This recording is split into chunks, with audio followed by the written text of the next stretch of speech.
Hi guys, in this episode of Raid Decay, I'm really excited to be checking out TXT's new comeback, Good Boy Gone Bad.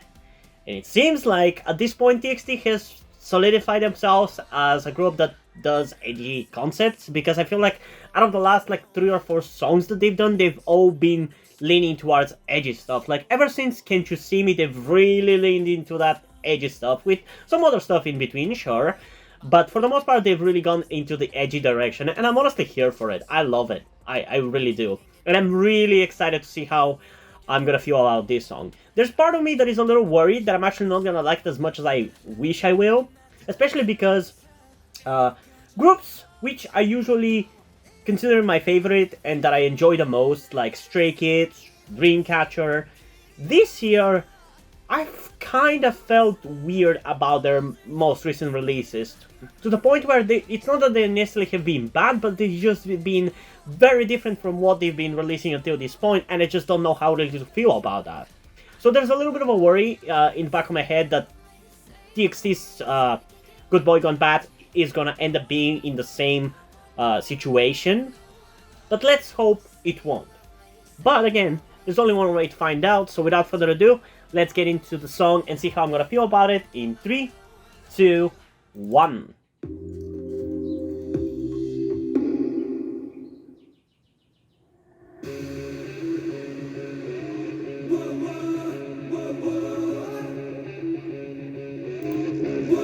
Yeah, I think that might be the same case as with Dreamcatcher and Stray Kids.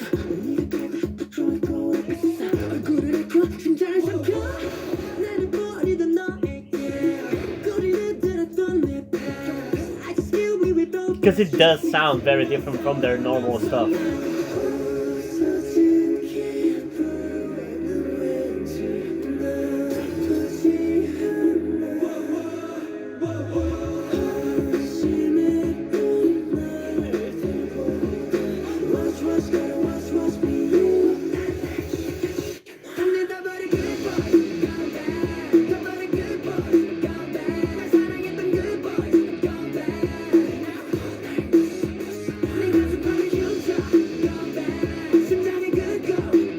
Yeah, this is by far their most different song so far.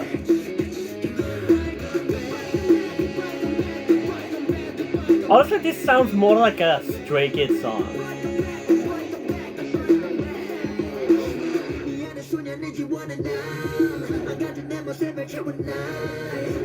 Is 2022 the year of fucking experimentation? Why is everybody who I already love doing something different to the point where I don't know how I to feel about it?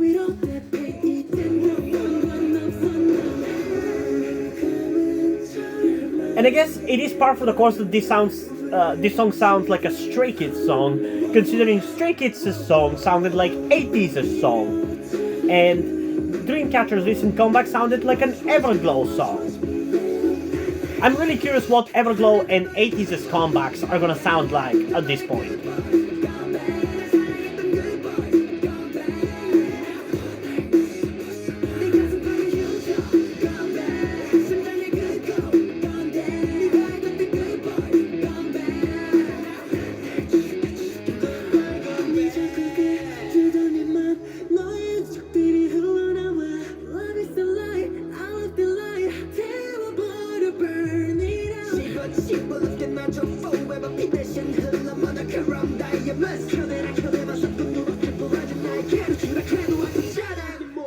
Also, this might be the song with the most rapping that they've done as well. So that is interesting.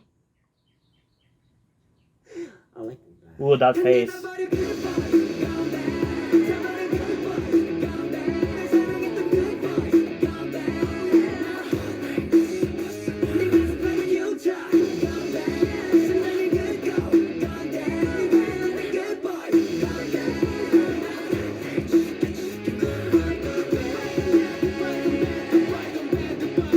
Man, I wish BTS still experimented like this. I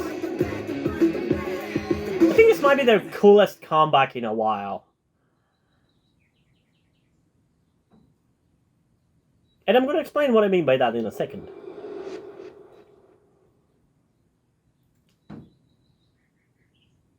Okay, anything else? Okay.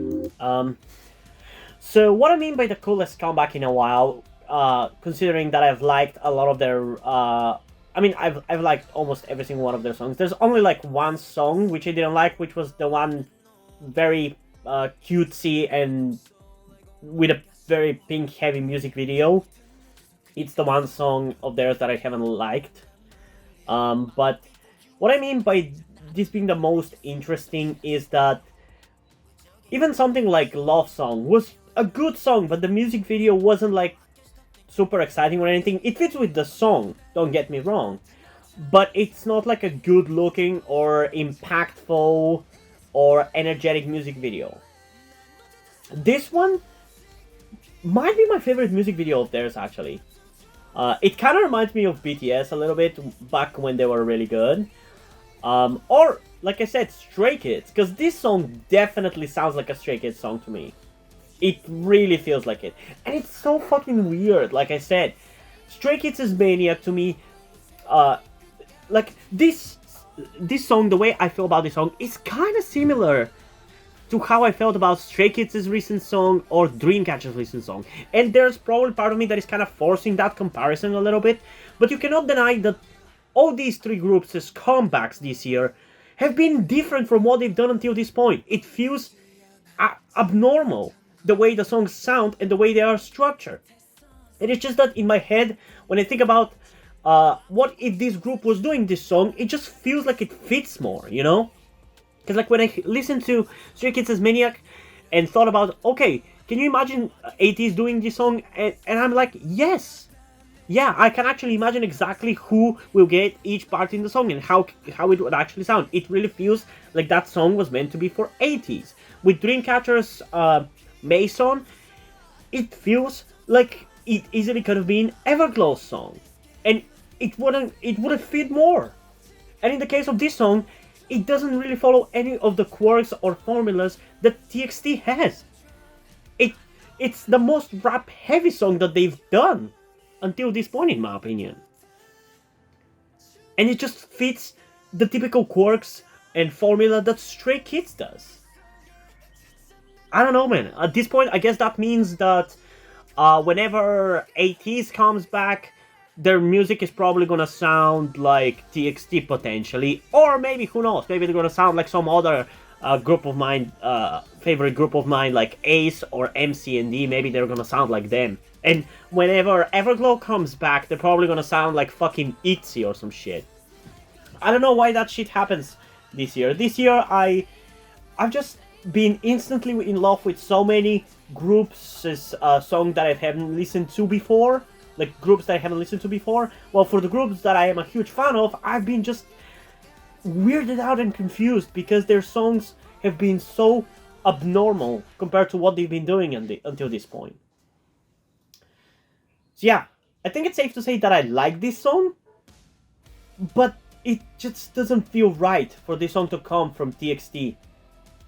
It's just the same kind of feeling of, I guess, cognitive dissonance or some shit, where I like it and I think it's good, but it's just like having two puzzle pieces who kind of fit, at least shape-wise, but don't fit picture-wise. That's, I guess, one way to describe it. And it's just that the picture fits with another piece better than it does with this one. Yeah, I don't know. We're still going to listen to this one a second time before I say my final thoughts. So without further ado, let's get into it again in 3, 2, 1. Because it's just like, TXT songs are much more soulful and emotional and not hard-hitting and in your face like this. That's just not what they do.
good song, but it's definitely not my favorite TXT song. I still would say that that would go to Love Song. But at this point, I've played the shit out of Love Song, so it has started to get old to me. Man, I love the Graveyard set. It looks so fucking good.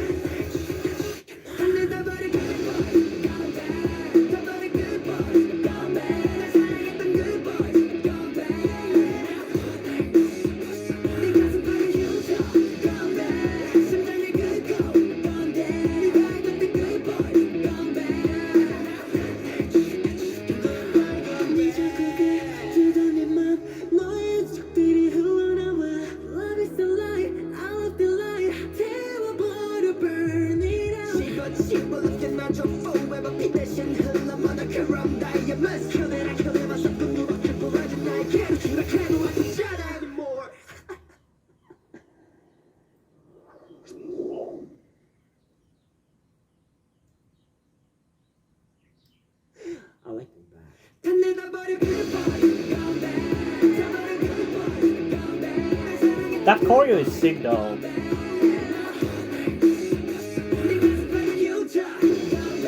I really gotta sit down and learn the members' names, but the guy with the hat looks so fucking good in this one. I think that was Yeonjun.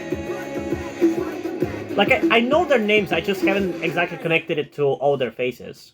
Only Hyun Kai is very obvious who he is, you know? Oh boy.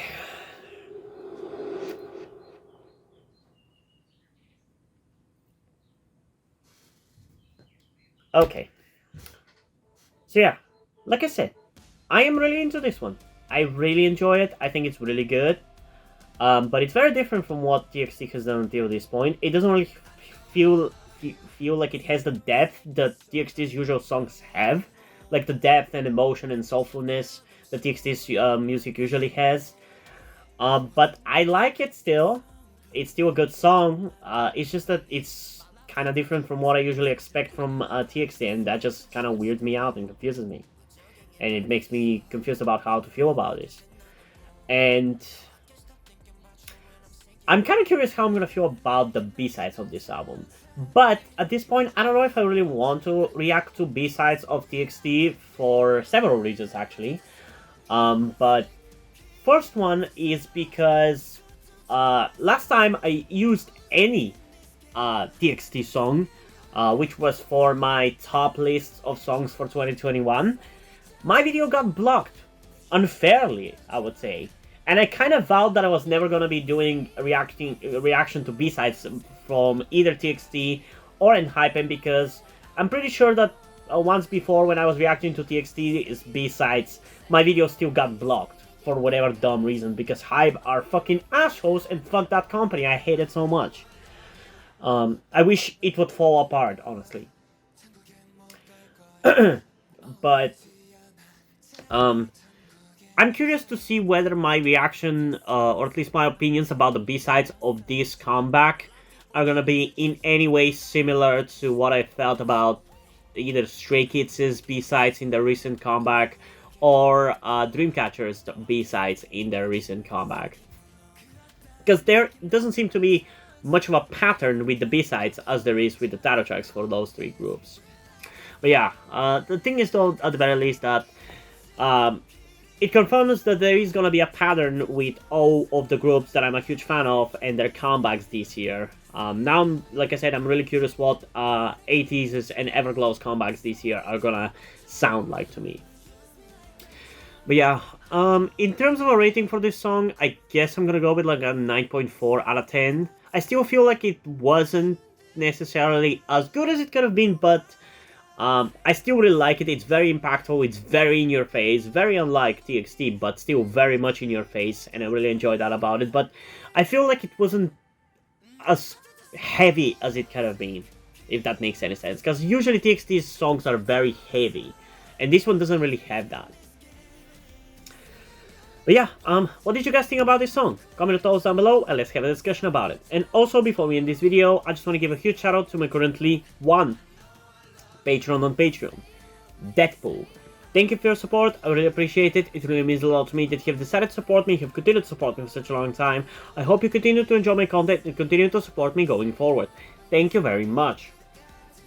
Another thing that I also want to tell you guys before we end this video is something about me that some of you may or may not know, that will also explain why do I look and dress the way that I do. That being the fact that I am trans. In particular, I am somewhere between a non-binary person and a trans woman. I'm not quite sure at the moment and probably won't be sure until I talk to a professional who deals with trans people, but that is where the reason why I'm telling you all this comes. I need your help. Due to the fact that I live in a homophobic and transphobic Eastern European country with a family that won't really accept the fact that I'm trans if they found out, there is not really a feasible or easy way for me to transition here with minimal repercussions. So that's why I would really appreciate any kind or any amount of support that you guys can give me with this. That said, I don't want to guilt trip you or anything, so if you don't want to or you don't have the means to help out, that's fine, don't feel bad. I just want you to know that it would be greatly appreciated if you did help me out get out of this situation. If you have any questions, feel free to ask, and thank you for hearing me out. And yeah, hope you guys enjoyed this video, and if you did, please leave a like and subscribe. Also, check out the link in the description to my Twitter if you want to follow me over there, and to my Wattpad where I post my stories, because in addition to doing all these videos on my channel, I'm also a writer. And if you don't enjoy my stories or simply enjoy my videos, you can head over to my Patreon or to my Ko-fi account where you can pledge your support and help get the channel going, help support me so I can keep writing stories you enjoy. But if you don't want to do it, that's completely fine. You can still help me out in other ways, like liking this video, subscribing to the channel, and especially sharing this video with somebody who you think might enjoy it. And I think this is pretty much it for this video, so hopefully I'm gonna see you in the next one. Bye!